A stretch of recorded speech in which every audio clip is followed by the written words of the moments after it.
even before we left for Mweki, a blogger who blogs for the president had already indicated that we shall be having a problem for people demanding money. Okay, he had already said in the morning, and it is there. We'll show it to you. Even before we went, okay. He said that we are going to Mweki, and people will come to demand there for their money. So the people who arranged the goons, yeah, the governor of Nairobi, they gave them a narrative to say that they're asking for money. I got this information the night before. I have people right inside government, in police, DCI, National Intelligence Service. And that's okay, but at the end of the day, we're looking for proof. I am just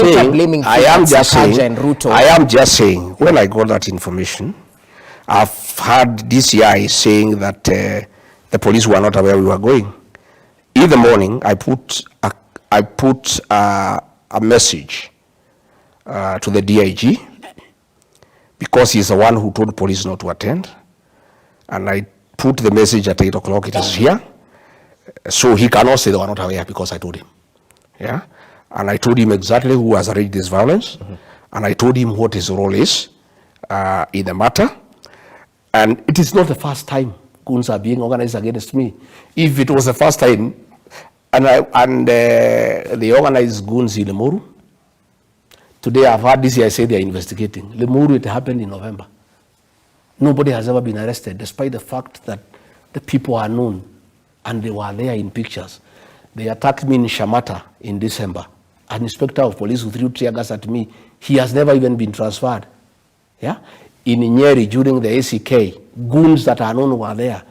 So what is happening is that the president has been cheated by his cronies here in the mountain. That the mountain can come back if you get rid of Rigathi Gachagua. He is the one who is inciting them. And if Rigathi is not allowed to move around to incite the people against you, you can recover the mountain. So let's do everything possible to make sure he doesn't go anywhere.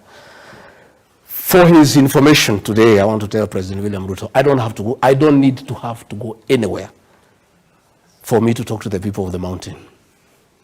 The people of the mountain have a way of communicating without going to a public rally. And decisions are made and agreed on, and that is what is happening. When you decided you are coming to the mountain, we communicated people to come out in thousands and pick your money, and that is what happened. I have a way of talking to the mountain people without going there. Probably he can lock me out of the rest of the country because I don't know how to communicate with those people. But for the mountain, it's an exercise in futility. Okay. And I said, when I was told, the people who told me were advising me not to go. They told me the gangs there will kill you. I said I will not cancel. If they kill me inside the church, because I'm a member of PCEA, I'll be a martyr, and I'll go straight to heaven if I'm killed in church. And I said I cannot run away. I'm not a coward. I'm a son of the Mau Mau. And when they came, I want to thank the Christians. The men did what we do in our community. They rise to defend the women and the children.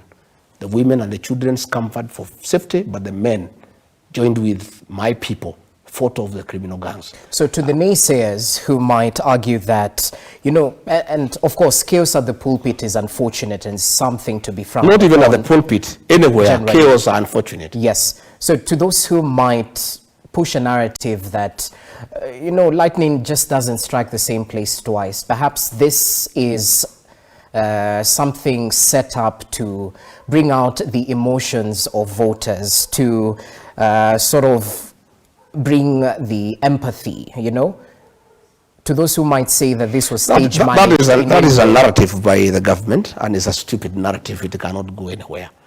When we were attacked in Limuru, it was in broad daylight, everybody was there. They almost killed me in Limuru. When I was attacked in Shamata, everybody was there.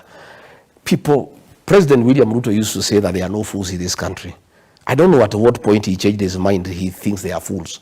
You cannot fool all the people all the time. People know that the government is organizing violence against me, and the people who are unhappy with what is happening in the country. But I want to say we are not intimidated. We are not cowed. We'll stand firm. I have asked our people not to retaliate, but the young people are telling me now this is too much. And that is what happened in Wiki yesterday. And much as we have told our people not to, you know, counter these gangs, I'm not sure that will happen anymore. from what happened yesterday in Mweki. Okay. You know, they'll be countered because really, if the police do not want to keep law and order, the Deputy Inspector General of Police is the one who told the police to keep off. I've heard DCI saying that they were not aware. They were told not to keep off, and they called us, policemen from Mweki. We are told not to come. So if the police do not want to